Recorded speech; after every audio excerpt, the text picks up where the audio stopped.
텍스트를 한번 읽어볼까요? 2절밖에 안 되니까요. 같이 한번 읽겠습니다. 시작. 또 우리에게 이르시되 아무든지 나를 따라오려거든 자기를 부인하고 날마다 제 십자가를 지고 나를 따를 것이니라. 누구든지 제 목숨을 구원하고자 하면 잃을 것이요 누구든지 나를 위하여 제 목숨을 잃으면 구원하리로다. 아멘. 기도합니다. 하나님, 시간도 주의 말씀을 함께 읽고 나누고자 합니다. 이 말씀 속에서 우리가 주의 제자로 되기를 다시 한번 결단케 하여 주옵소서. 주님만을 따르는 성숙하고 멋진 제자가 되게 하여 주옵소서. 예수님 이름으로 기도합니다. 아멘. 오늘은 제자로 살기로 결단하다 두 번째 시간입니다. 우리가 지난주에 말씀을 통해서 예수님을 따르는 허다한 무리들, 팬들과 제자들의 차이가 무엇인지를 대략적으로 살펴봤죠. 팬은 뭡니까? 팬이라고 해서 예수님과 관계가 없는 것은 아니죠. 그런데 단지 자기 중심적으로 예수님을 따르는 거예요. 그럼 팬들은 자기 마음이 맞지 않으면 떠나요, 안 떠나요? 아무리 인기가 많은 연예인이라도 팬이 되었다가도 자기에게 유익이 되지 않으면 언제든지 떠나는 그런 무리들이 팬이에요. 교회도 그런 팬들이 있을까요, 없을까요? 있어요. 예수님을 따를 때에도 예수님 시대에도 많은 사람들이 따랐잖아요. 그렇죠? 오병이어의 기적 때 대략 몇 명이 모였을까요? 예수님께? 남자 장정만 5,000명이에요. 그러면요. 여인네들은요, 아이들은요, 노인들은요, 대략 한 2만 명 이상 되지 않았겠어요? 그런데 그 2만 명 중에 예수님을 따르는 팬들도 있었고 예수님을 정말 믿는 제자들도 있었다는 거예요. 예수님 당시에도 그랬으면 이 시대 교회는요, 두말하면 네네 두말하면 잔소리인 거예요. 이 시대에도 교회에도 그냥 자기 유익을 위해서 그냥 교회 나와야 되니까 하는 팬들도 많고, 그러나 정말 교회를 사랑하는 가운데 최후 승리를 얻기까지 십자가를 지고 십자가를 사랑하는 주님의 제자들도 있다는 거예요. 우리 정옥희 집사님이 일주일 내내 얼마나 고민했겠어요. 차를 타면서부터 고민하고 여기 와서도 고민하고요. 이게 쉬운 겁니까? 십자가 아니에요, 여러분? 그렇죠? 어떤 분한테는 대표기도 좀 하실래요? 부탁을 해도요? 거부하시는 분도 있을까요? 없을까요? 있어요. 도전이 되죠? 보세요. 여러분들이 예수를 믿는다면 과연 나는 예수님과 어떤 관계인가? 나는 과연 예수님이 인정하시는 제자인가? 아니면 그냥 떡이나 먹고 기쁜 얘기나 듣고 나 유익만을 위해서 교회를 다니는 교인인가? 한번 스스로 오늘 말씀을 듣고 여러분들이 스스로 도전이 되고 답을 내셔야 돼요. 우리가 내년부터는 제자훈련을 하잖아요. 이 제자훈련에 어떻게든 참석하려고 몸부림치셔야 돼요. 내가 이런 상황이고 내가 절망적이고 내가 안 된다 할지라도 그때 우리가 할 게 뭐예요? 하나님, 제가 환경이 이렇게 해서 안 될 것 같지만 그래도 하나님 제 마음을 아시니 하나님께서 열어달라고. 이 마음에 그 간절히 기도하다 보면 하나님께서 열어주실까요? 안 열어주실까요? 열어주실 가능성도 있다는 거예요. 이게 사람의 생각으로 안 될지라도 하나님께 매달리면 된다는 것이죠. 자, 보세요. 우리가 잘 아는 요한복음 3장 16절 말씀 아시죠? 하나님이 세상을 이처럼 사랑하사 이는 저를 믿는 자마다 멸망치 않고 영생을 얻게 하려 하십니다. 그렇죠. 복음을 전할 때 다 자주 사용하죠. 그렇죠? 왜냐하면 예수님을 믿음으로 영생이 천국이 주어진다는 축복의 메시지이기 때문에 그렇습니다. 그런데 사실 오늘 본문은요, 전도할 때 해야 안 해요? 전도할 때 쓰기가 잘 맞지 않아요. 왜요? 나를 따라오려거든 자기를 부인하고 자기 십자가를 지는 거예요. 세상은 자기를 인정하려고 그래요? 부인하려고 그래요? 인정하려고 그래요. 아니에요? 맞습니다. 내가 인정받지 못하면 조금 짜증나요? 안 나요? 짜증나잖아요. 네? 세상은 아니 어쩌면 우리들도 인정받기로 하는데 예수님은요, 아니야, 니들이 나를 따르려면 너희 스스로를 부인해야 돼. 그리고 너희의 십자가를 날마다 지라는 거예요. 참 전도하기가 적절치 않은데요. 사실은요. 왜 그러냐면 요한복음 3장 16절은 뭘 강조하는 거예요? 믿음을 강조하는 거예요. 그렇죠. 믿음으로 영생이에요. 그런데 오늘 말씀은요. 따르라는 거예요. 그런데 복음은요. 이 믿음과 따름이 완성돼야만 복음이 철저하게 이루어지는 거예요. 그렇지 않아요? 믿고 따름으로써 우리가 구원받는 거예요. 나는 믿습니다 했는데 따름이 없어요. 믿음이 있는 거예요? 나는 믿습니다 했는데 행함이 없어요. 믿는 거예요? 아니에요. 나는 철석까지 믿는다고 생각해요. 그런데 행함이 없어. 그럼 마지막 때 주님께서 뭐라 그래요? 너 누군데? 너 누구야? 나 모르겠는데? 이게 성경의 이야기라는 거예요. 그러니까 예수님이 하신 얘기예요? 예수님만 하신 얘기예요? 이 시대 우리에게도 동일하게 성경을 통하여 주어진다는 거예요. 자, 보세요. 펜과는 달리 제자가 되는 일은 꽤 어렵습니다. 끊임없이 세상은 너를 인정해야 돼 라고 부추깁니다. 그렇죠? 내가 인정받는 게 뭐예요? 세상에서 인정받는 게 많아야 되잖아요. 그렇죠? 많이 벌어야 되고 예? 많이 가져야 되고 자꾸 세상에 어떤 것에 만족을 부추기기 때문에 자기를 부인한다는 것, 제자로서의 희생과 헌신이 필요하다는 것은 굉장히 어려운 일입니다.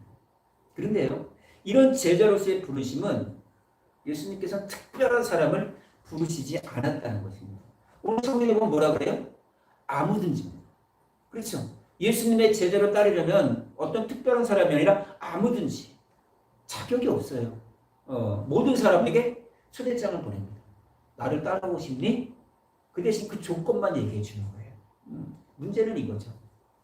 자기를 부인하고 자기 십자가를 져야 되는데 우리의 문제는 예수님의 부르심에 나는 제자로서 스스로가 자격이 없다고 생각을 합니다. 겸손을 가져간 거 아닐까요? 제가 어떻게 제자 훈련을 해요? 교회는 간신히 나오는데 그런데요. 어쩌면 자격 논하기 전에 뭘까요? 하기 싫은 거 아닐까요? 그죠? 하기 싫은 거일 가능성이 높다는 것이죠.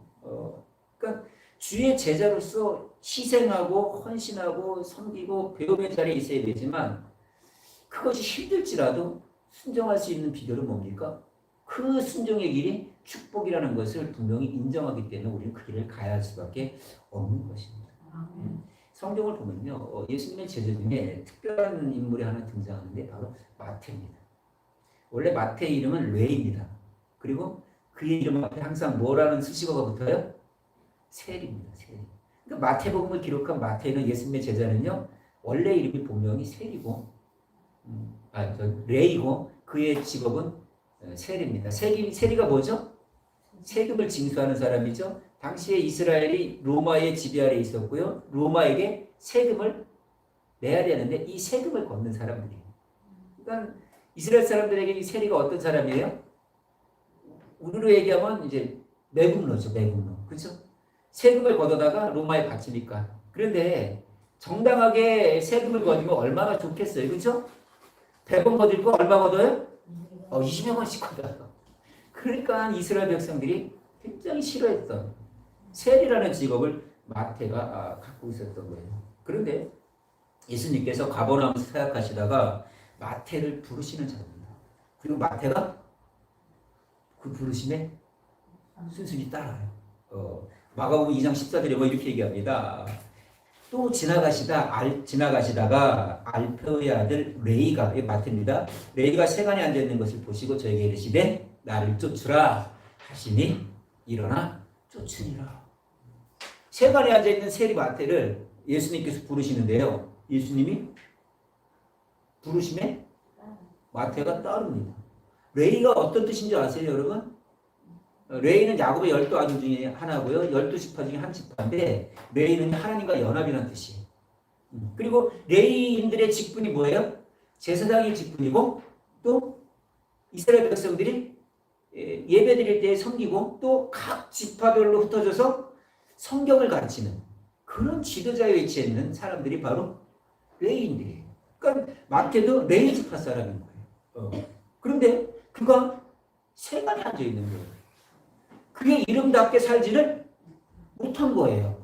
우리도 교회 나가면 집사고 권사고 다 그렇잖아요. 그죠? 목사고. 교회에서는 그렇게 막 자랑하지만 세상 나가서는 어때요? 그러지 못할 경우가 종종 있다는 것이죠. 지금 마태가 그래요. 하나님과 연합하고 지도자의 위치에 서는 믿음의 사람이 세리로 앉아 있는 거예요.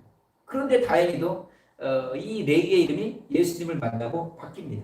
뭐로 바뀌어요? 마태로 바뀝니다. 마태라는 것은 하나님의 선물이라는 뜻이에요. 새로운 인생이 된 거예요.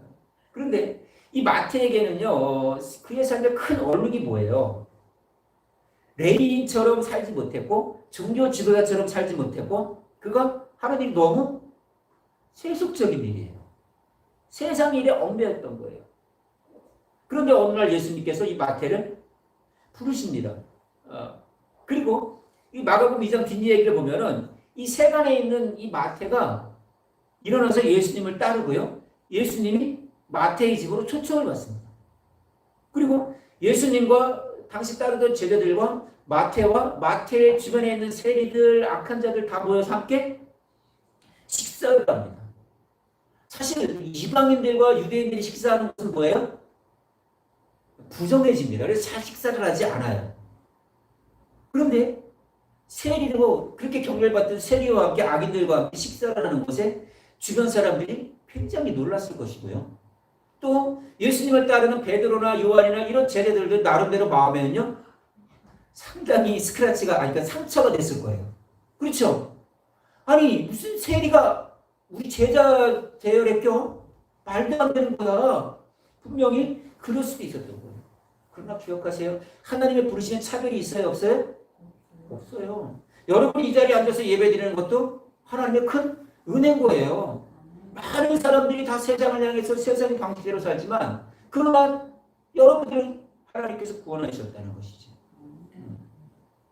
그렇기 때문에 여러분들이 꼭 우리에게 주어진 마음이 어떤 것이 되어야 되냐면 세상 사람들이 우리 교회를 바라볼 때에 차별이 없는 교회가 되어야 돼요. 이런 겁니다. 우리 교회 누군가가 처음 왔을 때에도 어떤 교회가 되어야 됩니까? 마음이 편한 교회가 돼요. 또 다시 한번 오고 싶은 교회가 돼요. 그런데 종종 교회는 어떻습니까? 보이지 않는 벽이 있지 않아요? 그러나 우리가 먼저 마음을 열고 그들이 받아들일 수 있는, 수용할 수 있는 신앙이 돼야 돼요. 왜요? 여러분 가만 보세요. 여러분은 신앙을 가만 보면 예수님이 여러분들을 받아들일 만한 자격이 조금이라도 있어요? 그런데도 예수님이 여러분을 받아주셨잖아요. 그렇죠? 그렇다면 우리도 당연히 그들도 받아들일 수 있는 신앙이 돼야 된다는 것이죠. 자 보세요. 마태가 예수님의 부름을 받지만 사실 마태에게는요. 예수님의 부르심에 따를 만한 그런 여건이 사실은 어렵습니다. 쉽지 않았습니다. 왜요? 예수님을 따르려면 일단은 뭘 포기해야 돼요? 직업을 포기해야 돼요. 그렇죠? 이 세리 때문에 그래도 뒷주머니가 조금씩 찼는데 그것마저 포기해야 돼요. 더군다나 예수님을 따르는 많은 우리에게 안 좋은 눈짓을 당할 수도 있다는 거예요. 그런데 예수님의 부르심에는 내 의지를 갖고 따르는 게 아니에요. 예수님께서 마태를 부르셨을 때 마태 가운데 은혜가 부어지는 것이고 그 은혜가 부어진 가운데 마태가 따라갈 수 있었던 거예요. 그렇기 때문에 여러분들이 그 은혜를 사모하셔야 돼요. 은혜를 정말 사모하십시오. 그 은혜 외에는 답이 없어요. 여러분의 인생에. 그 은혜를 받기 위해서 예배를 드리는 거고 그 은혜를 받기 위해서 말씀을 듣는 거고요. 그 은혜를 받기 위해서 경건의 삶을 사는 거예요. 그러니까 어쩌면 그렇게 예배를 드리고 경건의 삶을 살아가는 것의 기초가 뭘까요? 자기를 부인한 거 아닐까요? 여러분 이 자리에 온 것이 자기를 부인한 거 아닐까요? 제가 어제 이소정 자매한테 한번 연락을 할까 말까 하다가 자존심 상할까 봐 안 했어요. 왜냐면 이제 내일 모레면 출산일이잖아요. 그죠? 무거운 몸을 이끌고 올 수 있을까? 근데 이게 자존심 상하게 할까 봐 전화 안 했어요. 왜? 근데 딱 왔는데 제가 한마디 하려다가 이게 바로 자기를 부인한 거예요. 그렇죠? 우리 이런 신앙이 돼야 되는 거예요. 우리 끊임없이 우리를 인정하고 끊임없이 세상을 인정하게 만드는 환경이 우리에게 있잖아요. 그런데 그것을 부인할 때에 우리가 주님 앞으로 나올 수 있는 것이고 그 부인함 속에서 우리가 져야 할 십자가가 하나하나 발견되어지는 거예요. 우리 십자가 너무 무겁고 힘든 것만 생각하면 안 돼요. 꼭 순교하는 게 십자가입니까? 아니요. 내일 모레 출산일인데도 그 아이를 안고 이렇게 예배당에 나오는 게 십자가 아니에요? 네? 우리 정옥 집사님이 기도하면서 아직은 연약하지만 그래도 기도하는 그 모습 속에서 그게 십자가 아니에요? 우리 큰 십자가보다는 작은 십자가를 질 수 있는 그런 신앙이 돼야 되는 것이죠. 그러니까 어쩌면 교회만 다니는 허다한 무리들에게 이 십자가는요 흥미가 없는 것일 수도 있어요. 그렇죠? 받아들여지지 못하는 거예요. 끔찍합니다. 이해 불가합니다. 하지만 하나님의 은혜가 부어지고 거듭난 제자들에게는요 마땅한 것입니다. 즐겁게 생각합니다. 사도들이 그랬잖아요. 성령 충만받고 그들이 변화돼서 복음을 전하다가 당국에 핍박을 받을 때 뭐라 그럽니까? 우리로 복음을 전하게 하시고 핍박받게 하신 하나님께 감사하다. 이것이 제자의 모습인 것이죠. 그러니까 여러분들이 어쩌면 예수님 믿음으로 인해서 주변 사람들에게 미쳤다는 소리를 좀 들으셔야 돼요. 그게 어쩌면 정상적인 신앙 아니에요? 네? 그럴 때 여러분들이 정말 제자로서의 삶을 한 걸음 한 걸음 내딛고 살아가는 거예요. 근데 제자가 되기 위해서는요, 참 많은 것을 내려놓아야 돼요. 내 소유됨이 점점 사라지게 됩니다. 그리고 그 내 소유를 다 버리는 게 아니에요. 내 소유됨에 있어서 청지기 의식이 강해지는 거예요. 그런데 이 제자됨에 있어서 내려놔야 될 게 뭐냐면 마태복음 13장에 가면은 천국 비유가 많이 나오는데 그 중에 하나의 비유가 감추인 보화의 비유가 있습니다. 천국은 마치 감추인 보화 같으니 이를 발견한 후에 사람이 가서 자기의 소유를 다 팔아 이 밭을 샀다는 거예요. 근데 이 비유에는 약간의 설명이 필요한데 고대 시대에는요 은행에 돈을 맡기기보다는 땅 속에다가 아주 비밀스럽게 보화를 감춰놓는 부자들이 많았습니다. 왜냐하면 전쟁이 나서 나라가 망하면 어떻게 해요? 다 뺏깁니다. 그렇죠? 그런데 땅속에 있는 것만은 안 뺏깁니다. 그리고 나라가 망해도 자기가 죽어도 큰아들에게는 알려요? 안 알려요? 살살? 알리기도 하죠. 안 알리는 경우도 있습니다만 그러면 그 보물이 보화가 후대에 계속 연결이 되는 거예요. 그런데 밭에다가 보화를 감춰놓은 주인이 전쟁통에 나라가 망하고 죽었습니다. 큰아들도 죽었습니다. 이 보물이 영영이 땅에 묻히게 됩니다. 그리고 주인이 바뀌었습니다. 그리고 거기서 고용된 일하는 사람이 어떻게 합니까? 밭을 갈다가 뭘 발견한 겁니까? 어이구 보화를 발견했습니다. 어떻게 합니까? 주인한테 얘기합니까? 아니요, 그대로 덮어놓습니다. 그리고 돌아가서 뭐 합니까? 팔기 시작합니다. 뭘요? 자기 재산을요. 왜요? 그 밭을 통째로 살라고. 지금 사람들은 막 왜 그래? 뭐야? 뭐 때문에 그래? 나 저 밭 살라 그러는데 지금 이해가 안 되는 거예요. 그렇죠? 그 밭이 뭘 좋다고 그걸 사? 이해가 안 되지만 이 사람은 밭의 가치를 아는 거예요. 그래서 자신의 모든 것을 팔아서 그 밭을 사는 거예요. 이것이 바로 천국이라는 거예요. 천국 나쁜 사람은요, 자신의 모든 것을 다 포기할 수 있어요. 내 권리를 포기하고 나에게 주어진 것을 하나님 나라를 위해서 사용하는 거예요. 그렇게 사용할 때 내가 가지고 있는 보화는 내가 살면서 하나도 천국에 가져갈 수 없지만 이 땅에서 주의 나라와 보물에 사용한 모든 보화는 하늘에 쌓인다는 거예요. 내 소유가 된다는 거예요. 이 사실을 발견하고 우리가 살아갈 때에 제자로서의 거룩한 삶을 살아갈 수 있는 거예요. 천국의 가치를 발견한 제자들은요 충분히 가능하지만 천국의 가치를 발견하지 못한 팬들은 어때요? 이해 불가합니다. 이해 불가합니다. 여러분들에게도 밭에 감춘 보화를 발견했으면 좋겠어요.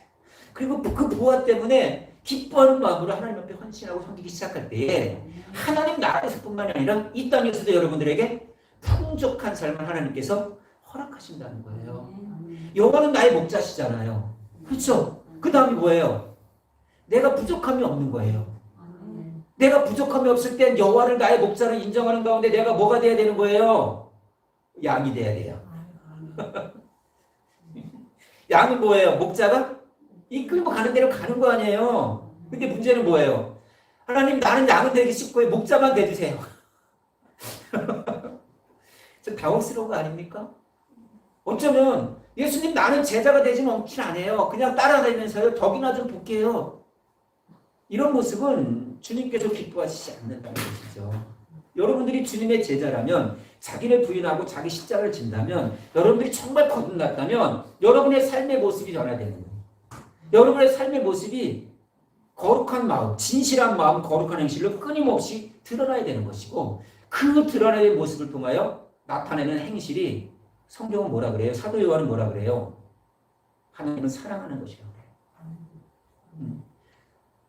하나님을 사랑하는 것은 이것이니 너희가 그의 계명을 지키는 것이요. 예수님도 말씀하셨잖아요. 너희가 나를 사랑하면 나의 계명을 지키리라. 그런데 보세요. 사랑이 강요가 됩니까? 네? 사랑은 강요가 되지 않아요. 강요해서 얻은 사랑이 사랑인가요? 그건 사랑이 아니에요. 팬이 예수님을 따르지 못하는 이유가 뭔지 아세요? 그의 마음 가운데 먼저 우리를 사랑하신 하나님의 사랑이 부어지지 않았기 때문에 그래요. 하나님의 사랑이 부어지지 않았기 때문에 그 예수님을 사랑하지 못하는 거예요. 그러나 보세요. 성령을 통하여 여러분 마음 가운데 하나님의 사랑이 부어지잖아요. 그 사랑 때문에 하나님을 사랑하고 순종할 수밖에 없는 거예요. 순종하면 어렵습니다. 아프기도 합니다. 자존심 상합니다. 속상합니다. 손해도 많이 봅니다. 그러나 지금 내가 당하는 고난은 장차 누리게 될 하나님의 영광과는 비교할 가치가 안 되기 때문에 고난 당하면서도 즐거운 거예요. 여러분 예수님 때문에 고난 당하면서 즐거운 적 있어요? 여러분 거기까지 가야 돼요. 내 남편이 나를 핍박을 하는 거예요. 교회 다니는 것 때문에. 내 가족들이, 내 직장 동료들이, 내 친구들이 나를 조롱하는 거예요. 그때마다 여러분 어떻게 해야 돼요? 속으로 웃어야 돼요. 고마워. 너희 때문에 내가 하늘의 상급이 지금 쌓이고 있어. 여러분 쾌재를 외쳐야 되는 거예요. 그렇죠?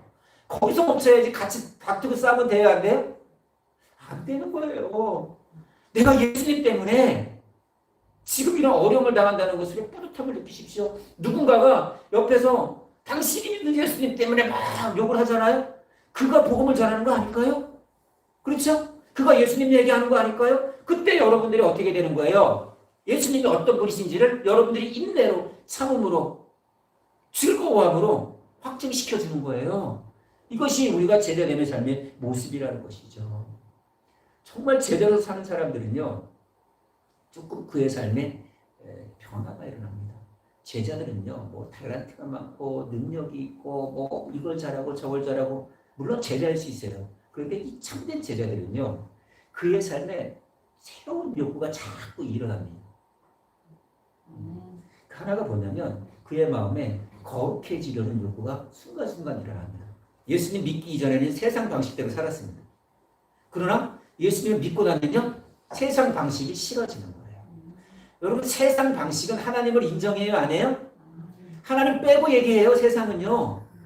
그렇죠? 그러나 예수님을 믿고 거듭나고 제대로 살아가니까 항상 누가 내 안에 계신 거예요? 예수님이 내 안에 계신 거예요. 그리고 예수님을 닮아가려고 점점 애쓰는 거예요. 그래서 이전에는 세상이 좋았지만, 이전에는 세상 방식대로 살았지만, 이제는 하나님의 말씀에 따라 예수님을 점점 닮아가려고 애를 쓰는 거예요. 그러니까 이전에는 미움의 감정이 막 일어나면 어떻게 돼요? 터뜨렸습니다.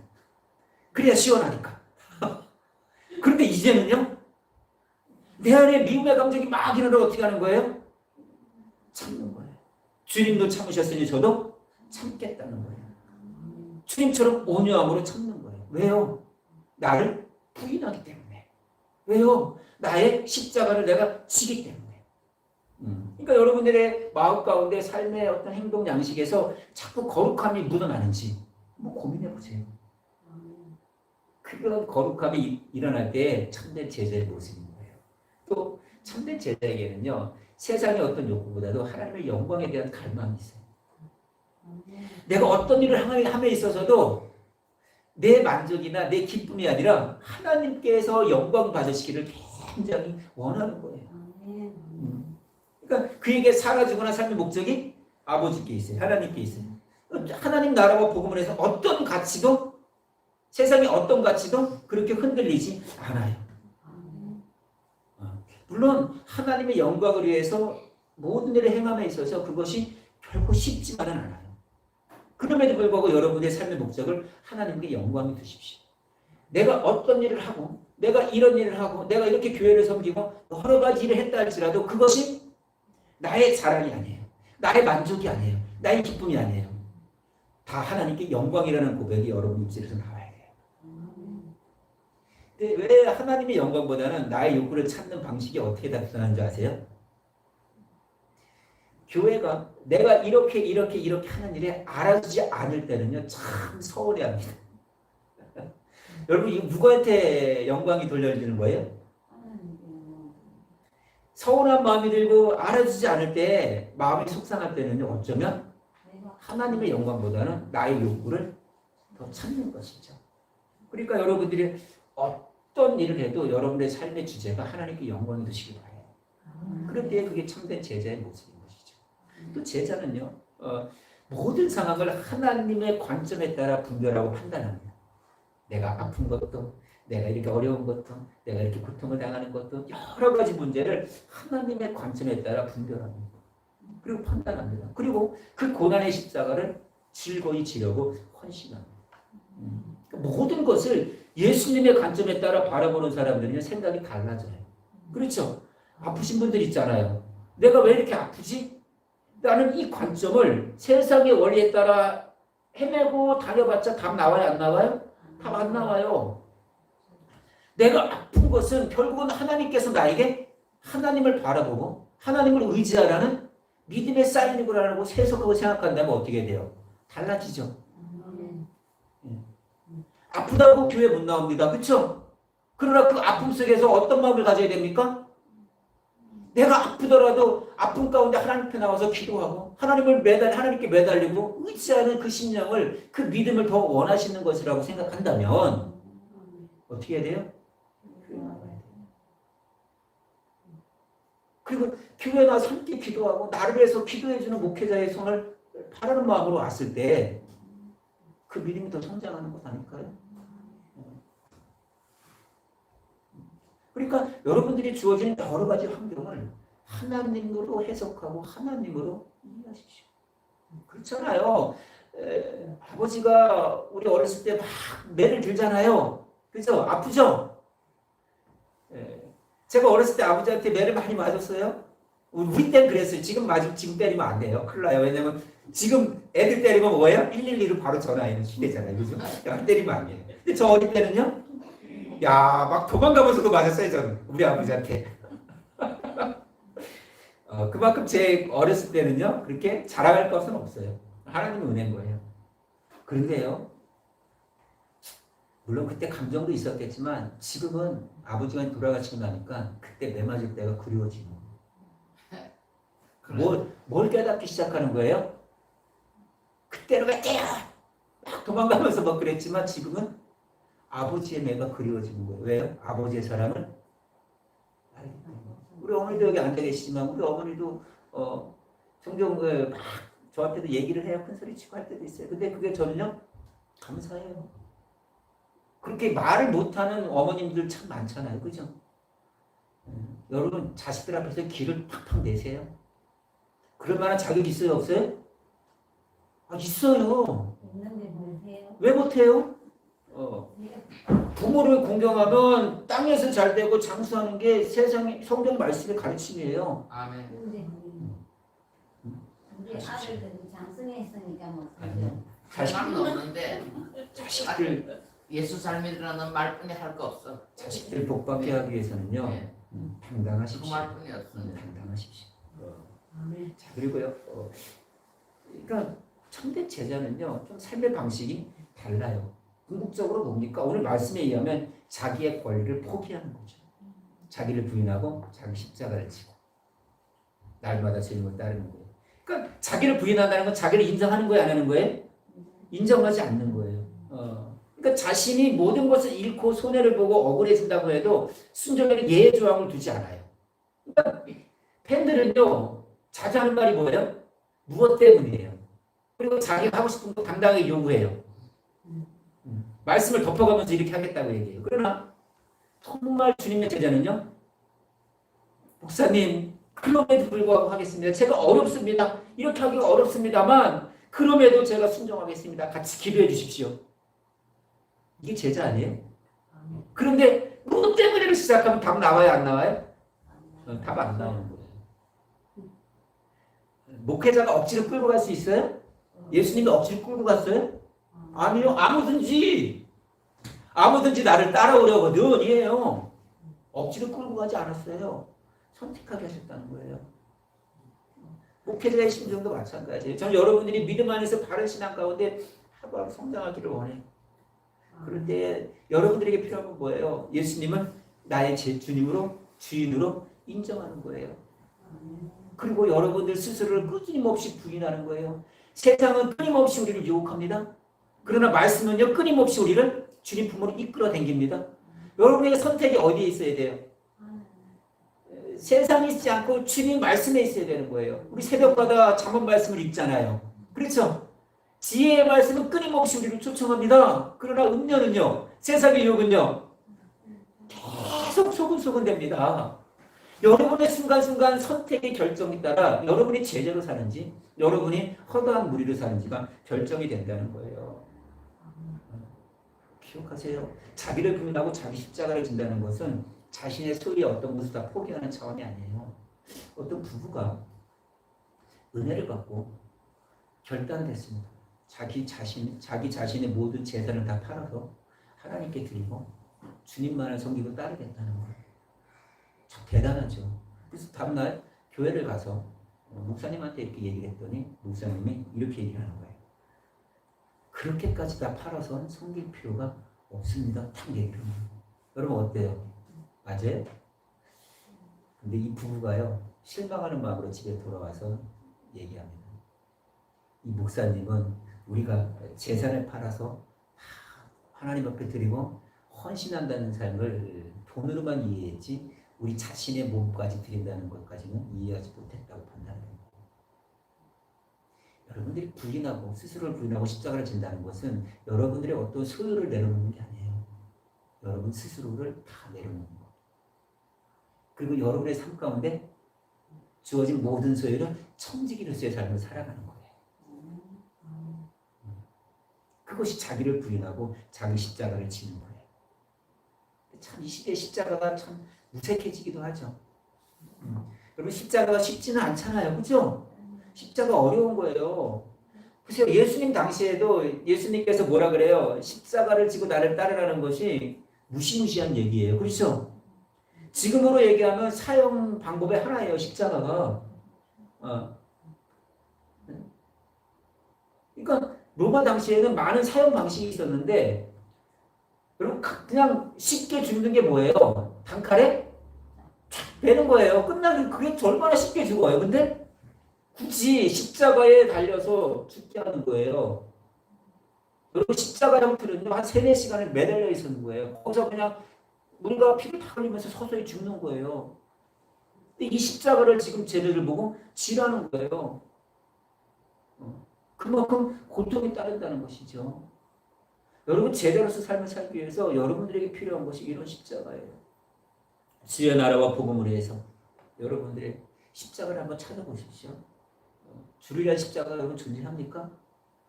네? 여러분 예수님 때문에 정말 손해보신 적이 있나요? 예수님 때문에 자존심 상해본 적이 있나요? 예수님 때문에 누군가의 관계가 끊어진 것이 있나요? 예수님 때문에 어떤 고생을 희생을 감내한 적이 있나요? 예수님 믿는 것 때문에 조롱받은 적이 있나요? 자존심 상한 적이 있나요? 그럼에도 불구하고 여러분 예수님이 나의 주님이라고 외치셨던 그런 기억이 있나요? 어떠한 상황 속에서도 주님은 나의 주님이시라는 고백이 여러분 삶 가운데 늘 일어나기를 간절히 바랍니다. 주님께서는요 우리에게 지금도 오라고 하십니다. 그 오라고 하시는 것은 사실은요 와서 내가 죽는 거예요. 내가 부인되어지는 거예요.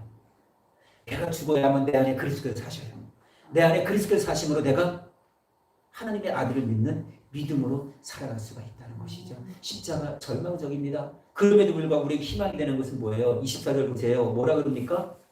같이 한번 볼까요? 시작. 누구든지 제 목숨을 구원코자 하면 잃을 것이요 누구든지 나를 위하여 제 목숨을 잃으면 구하리라. 참 놀랍지 않아요? 내가 죽어야만 정말 생명을 영생을 얻는다는 거예요. 내 삶을 비우고 내려놓을 때 나를 포기하고 내 권리를 포기할 때 잃는 것 같지만 그것이 다시는 내 것이 된다는 거예요. 이것이 우리가 비우고 내려놓음의 원리라는 것이죠. 사실 이 진리가 깨닫기도 이해하기도 힘듭니다. 하지만 기억하세요. 죽음과 패배로 보여지는 그 십자가는 결국은 생명과 승리라는 것이에요. 그리고 여러분들이 죄책감으로 상징했던 그 십자가가 여러분들에게 은혜가 되고요. 고통과 유죄의 상징했던 십자가가 은혜를 받은 제자에게는 치유와 자유가 된다는 것이에요. 흉물스러워 보이는 그 십자가가 제자인 여러분에게는 아름다운 십자가가 된다는 것이죠. 저는 목회를 하면서 많은 생각을 했습니다. 여러분들을 말씀으로 가르치고 제대로 세우기 위한 그런 그 비전을 항상 마음에 담아두고 있어요. 여러분의 마음이, 여러분의 생각, 행실, 주님을 닮아가기를 원하는 거죠. 그런데 문제는 뭐냐면 자기를 부인하는 것과 그로 인하여 날마다 십자가를 지는 것에 대한 그 의미를 깊이 깨닫지 못하고 그 자기 부인을 내팽개치고 자기 십자가를 지지 못한다는 것이죠. 그러다 보니까 성숙한 제자로서의 변화를 보이지 못한다는 거예요. 그러나 여러분이 예수님의 부르심을 따라 제자로 세워지고 주의 일꾼으로 보냄을 받을 때, 주의 일꾼으로 사명자로 살아질 때 여러분들의 인생에 희망이 있는 거예요. 우리 교회에 희망이 있는 거예요. 우리의 조국 중국에도 희망이 있는 거예요. 지금 중국이 얼마나 교회를 핍박합니까? 교회를 폐쇄시킵니다. 목회자에게 벌금을 매겨요. 옛날에 감옥에 데리고 갔지만 이제 벌금을 매겨요. 교회 다니는 성도들에게도 벌금을 매길 때예요. 돈에는 민감하잖아요. 그렇죠?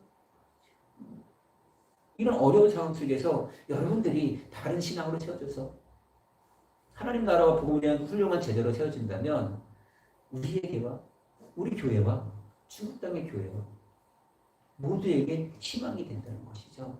여러분들 제자로 굳건히 세워주십시오. 그리고 여러분의 제자되는 모습을 통해서 우리 성교부 교회가 15개가 한국에 있잖아요. 아니 중국에는 많은 가정교회들이 있잖아요. 그 가정교회에 돈이 되고 자랑이 되는, 아니 교회라면 이런 제자로 모여서 세워지는 교회가 되어야 된다는 표준을 제시했으면 좋겠어요. 여러분들이 그 제자의 하나하나의 중심이 되고 기둥이 될 때에 정말 멋진 가정, 멋진 인생, 멋진 교회, 멋진 내 나라가 될 길을 간절히 바랍니다. 그 중심에 여러분의 서기를 주의 이름으로 축원합니다.